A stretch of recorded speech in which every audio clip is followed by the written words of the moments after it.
and got a job teaching English. Louis was born a year later.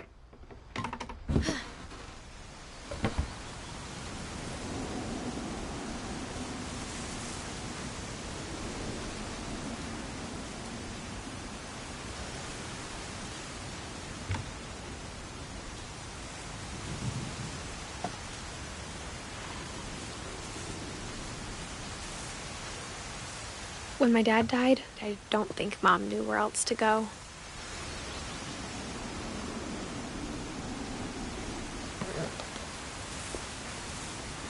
I'm sure Edie was happy to have her back.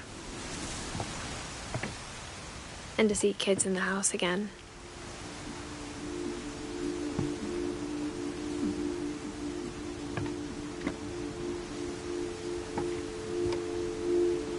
The house had to get a little bigger, but Edie was used to that.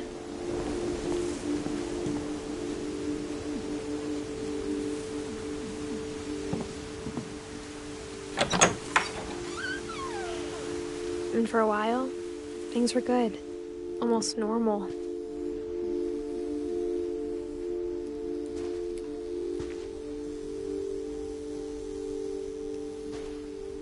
But it didn't last.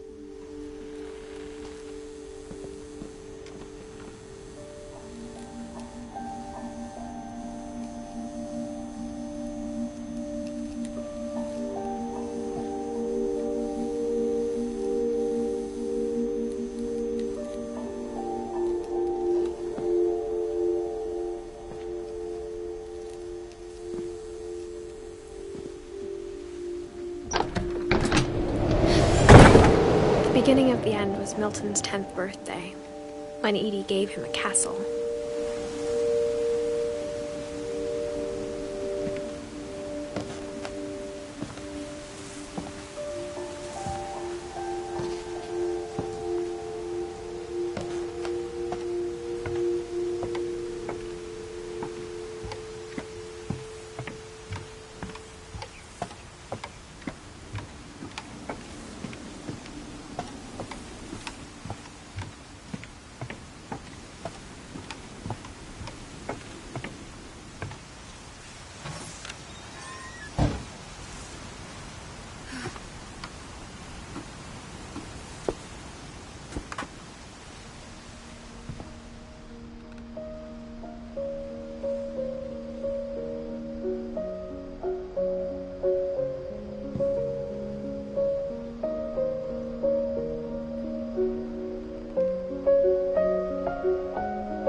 I think Edie was happy to finally have another painter in the family.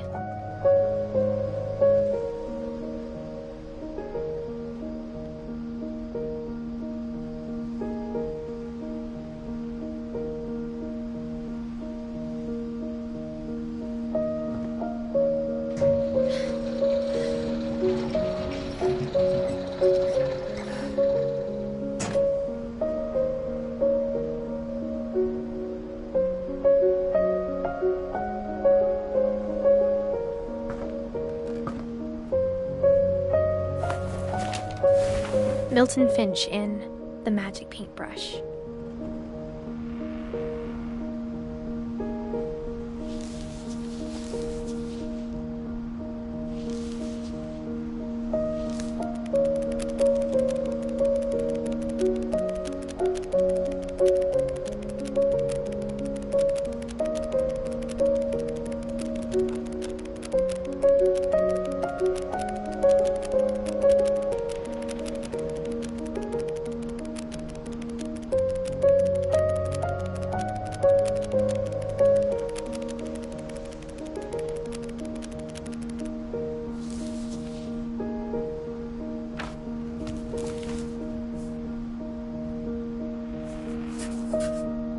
I was 4 when Milton disappeared.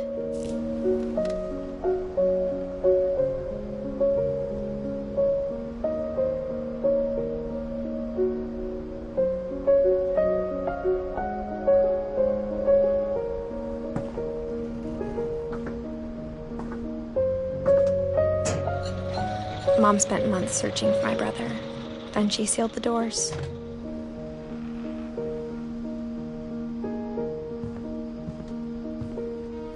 Whatever Milton had found in the house. Mom didn't want it getting out.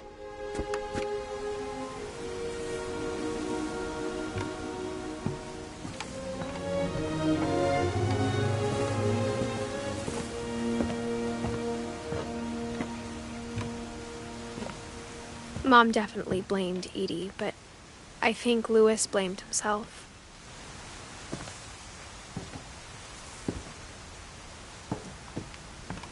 After he graduated, he just spent more and more time in his room. Until Mom got him a job at the cannery.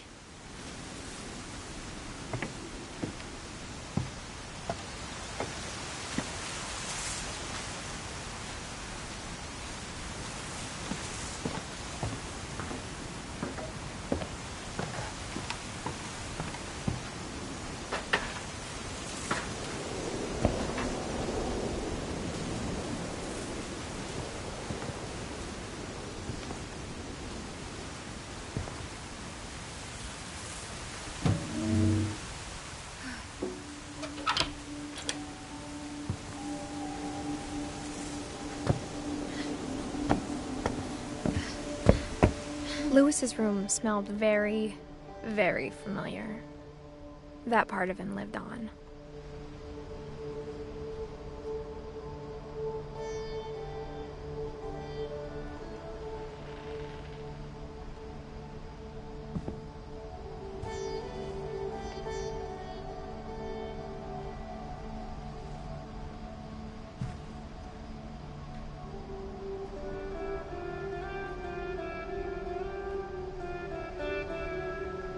Louis and I spent a lot of time playing games together, but he was surprisingly bad at them. He died a lot.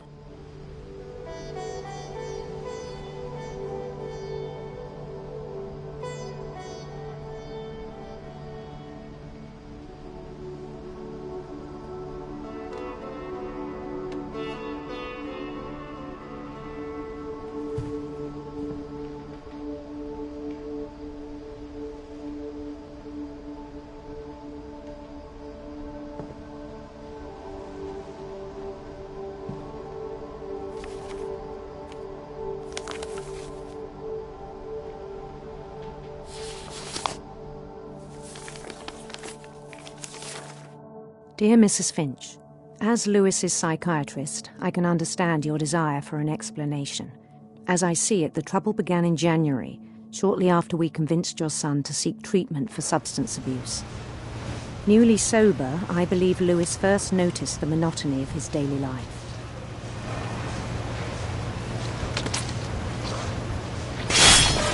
He kept working at the cannery, but he withdrew part of himself. In our sessions, I saw the same behavior. His mind began to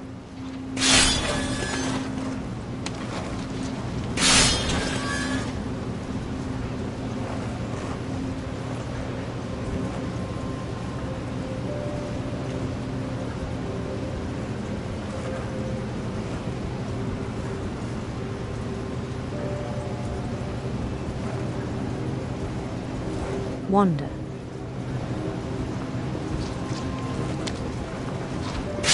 I asked him to describe it.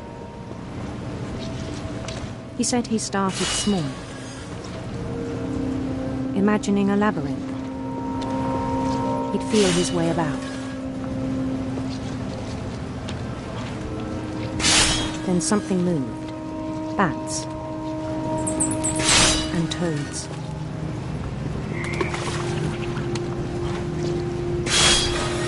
And things that have not names.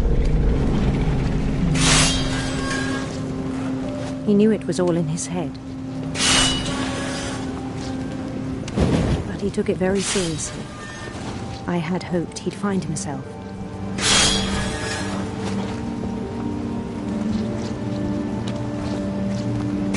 But he found something more. I worried about him then. Daydreaming at the cannery. I spoke with his boss. But he said Louis had become a model employee. Methodical, tireless, focused. Like a whole new Lewis. So I let him go on.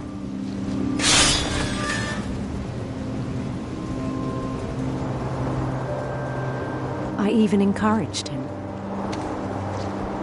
It seemed very promising at first. He told me he'd made a new friend.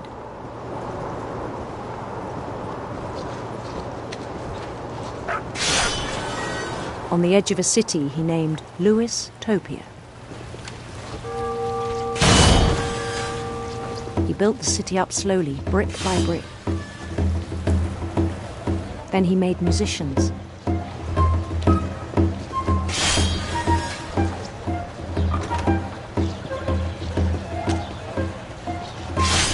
And songs for them to play. He talked about starting a band. And he was always humming something. Every day his imagination grew stronger.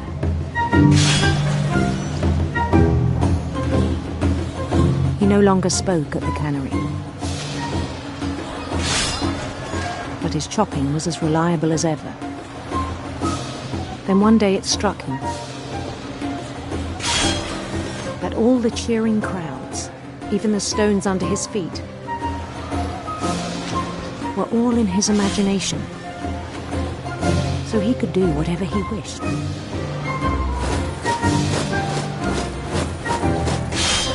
He held an election for mayor,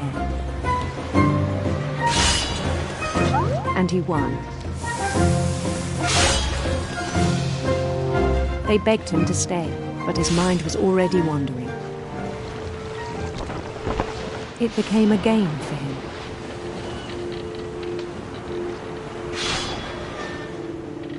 He'd conquer a city, then immediately push on. New Louisville.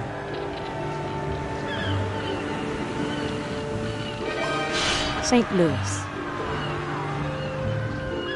He started drifting away from our reality.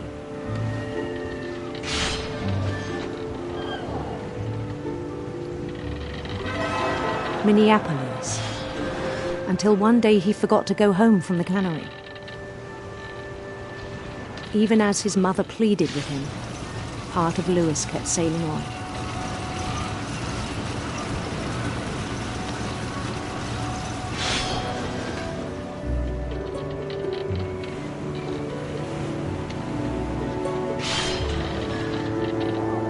In Lewisburg, he heard rumors of a handsome queen.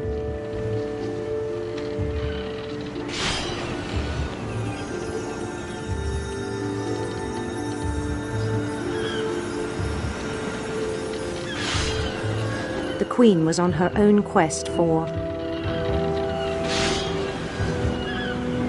radiant rainbows.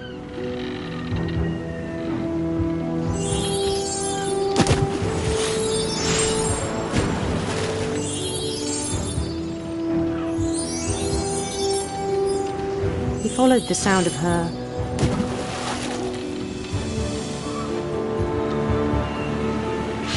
silver harp.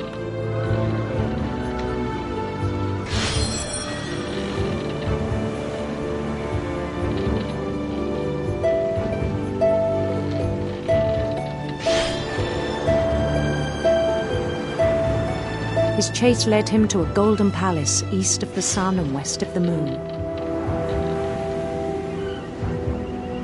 Even then, his logic remained sound.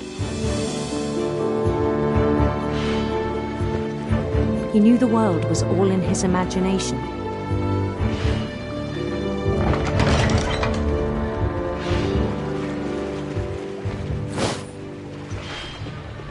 But he was so proud of having created it.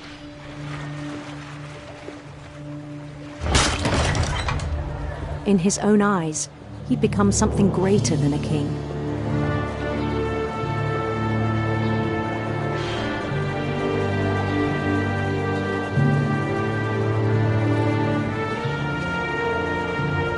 For someone who'd never known success in the real world, I think it was overwhelming. And then it struck him that the real Lewis was not the one chopping salmon, but the one climbing the steps of a golden palace.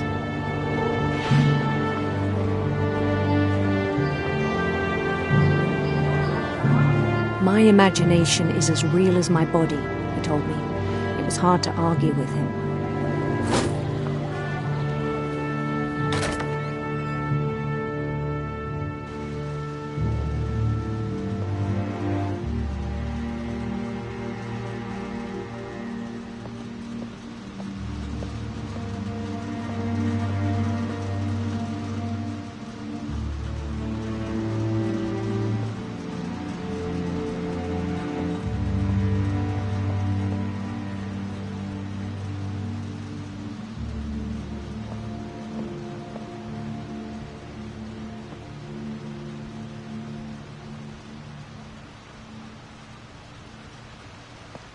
Began to forget the world we know.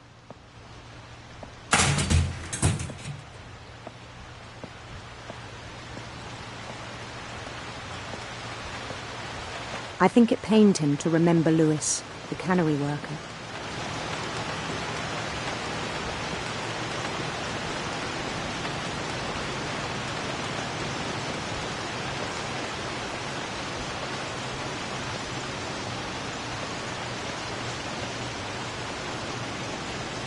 He began to despise the man with a royal contempt.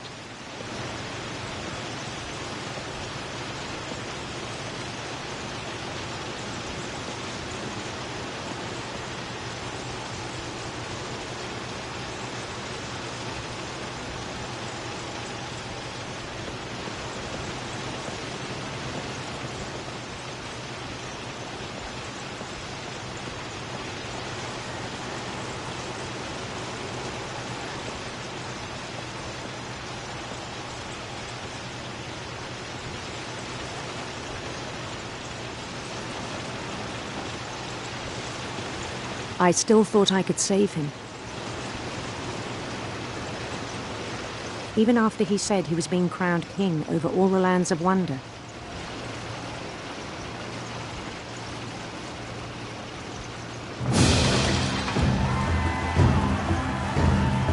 The palace would be packed with his companions.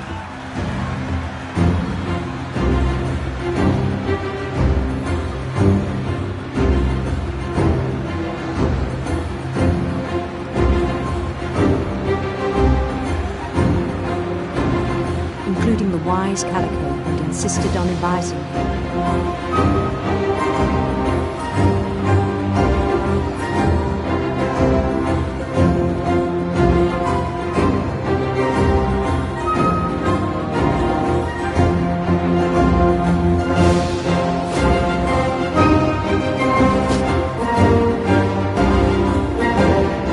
His queen waited, holding his crown.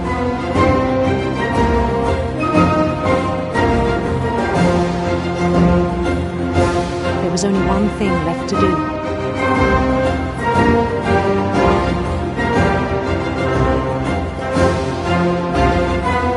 Bend down his head.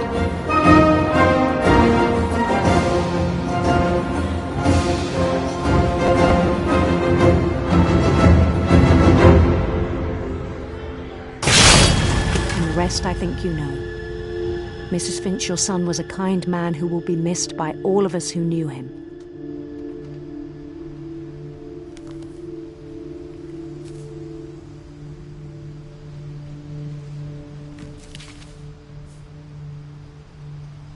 My brother was really cool. I wish you could have met him.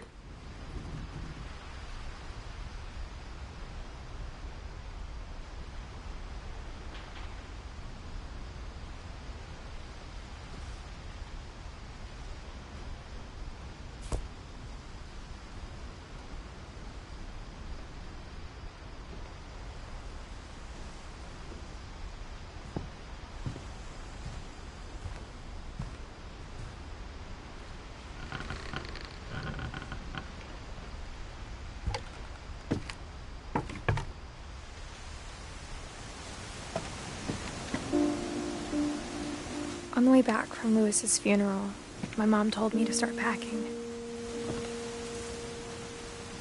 She waited until the day before we left to tell Edie.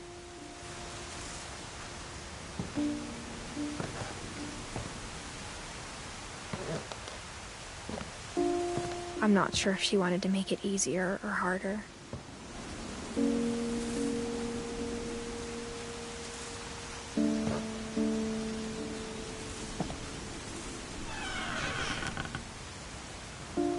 I wish we'd stayed.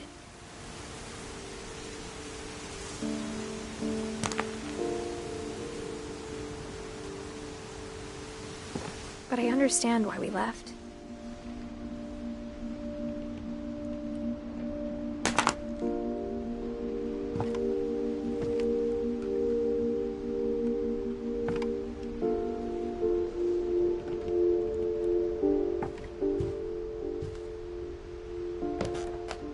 My mom ended up leaving everything behind.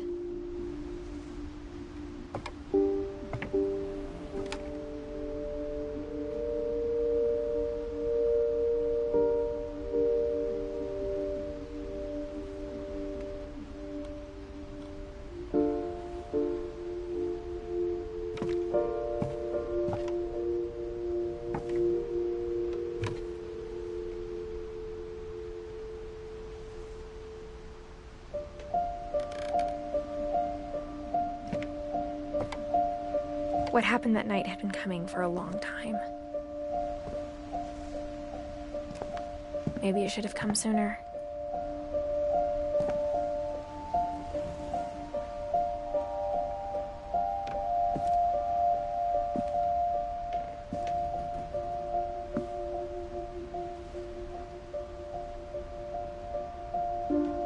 But it had to end one way or another.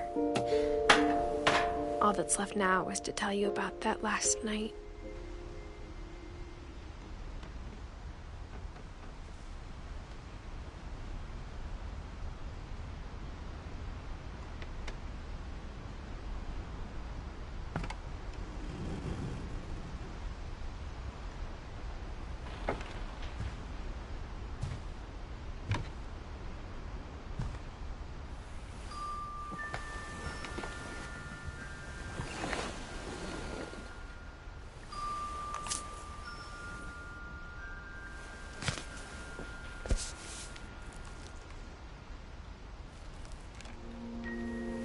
That whole last day, Edie just watched us pack and didn't say a word. Until supper, when she raised her glass and said, "To our final night together, and all our final nights apart." Grandma, you know what I said about alcohol. Some of your medications are very Edith, specific. I left a present for you in the hallway. Why don't you go open it? The grown-ups have to argue now. I'm sorry, you're right. We're all leaving tomorrow. Let's just enjoy our last... I'm not leaving. Edith, you're excused.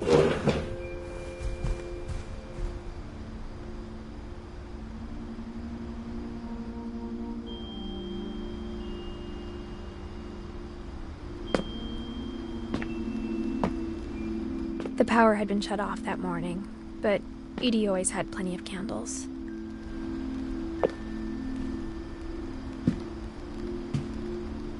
When my mom sealed the library, I don't think she knew about the other entrance. Or that Edie had a key to it.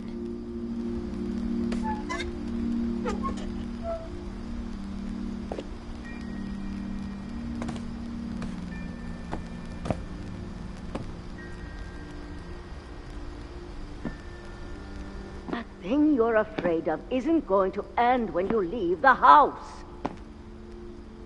Edith has a right to know these stories. My children are dead because of your stories!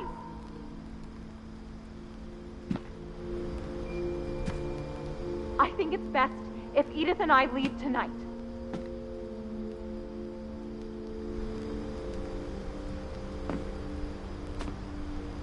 We'll have the nursing home send a van for you in the morning, okay?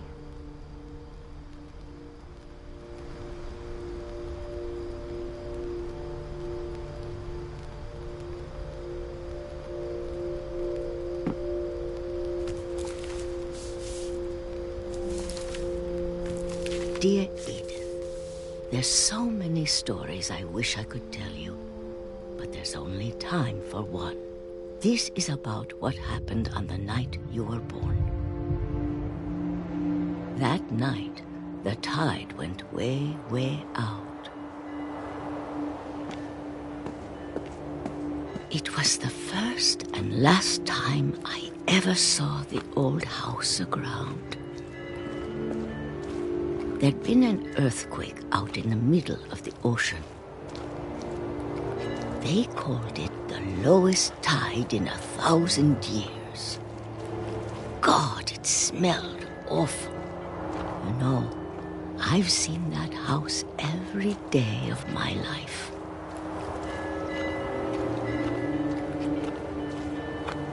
But I never thought I'd go back to it.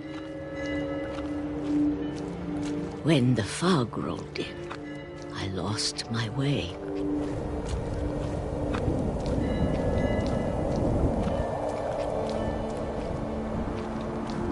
I got turned around.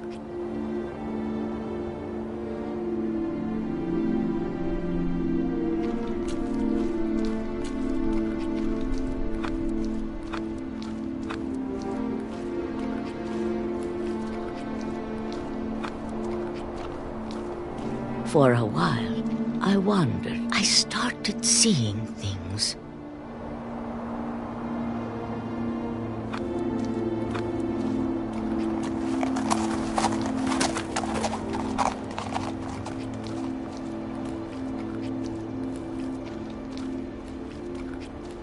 Things I'd forgotten had ever existed.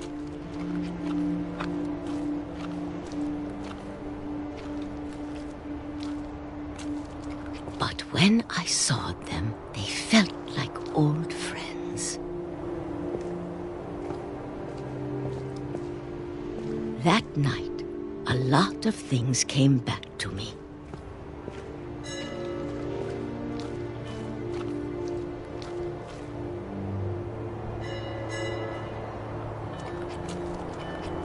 Or maybe I came back to them.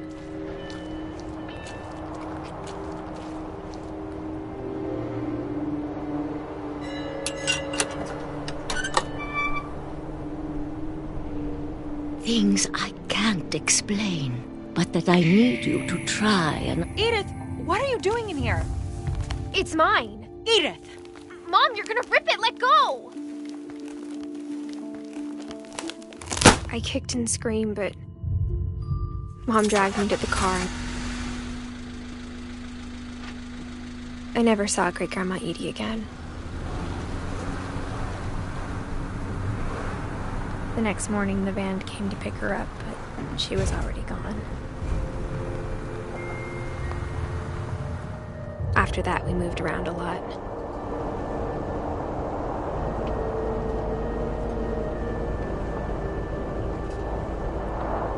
We both tried to make the best of it.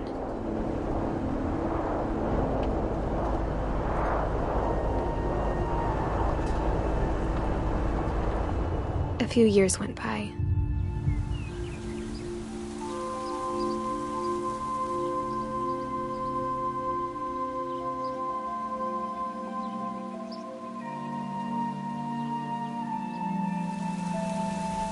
My mom didn't like to talk about it. But she started getting sick a lot. The rest happened pretty quickly. She got better for a while, and then she didn't.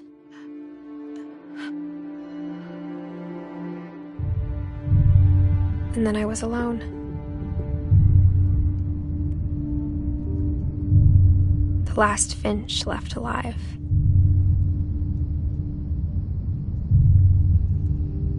Until I found out about you. I'm still not sure what to tell you about all this. If we lived forever, maybe we'd have time to understand things.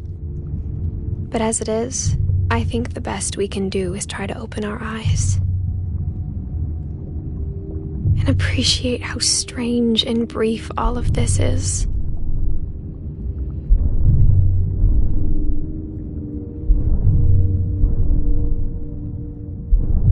This journal was supposed to be for you.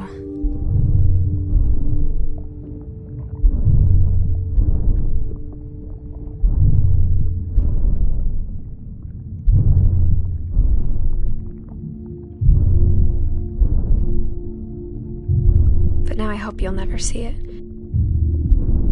I just want to meet you and tell you all these stories myself. But I guess if you're reading this now, things didn't work out that way.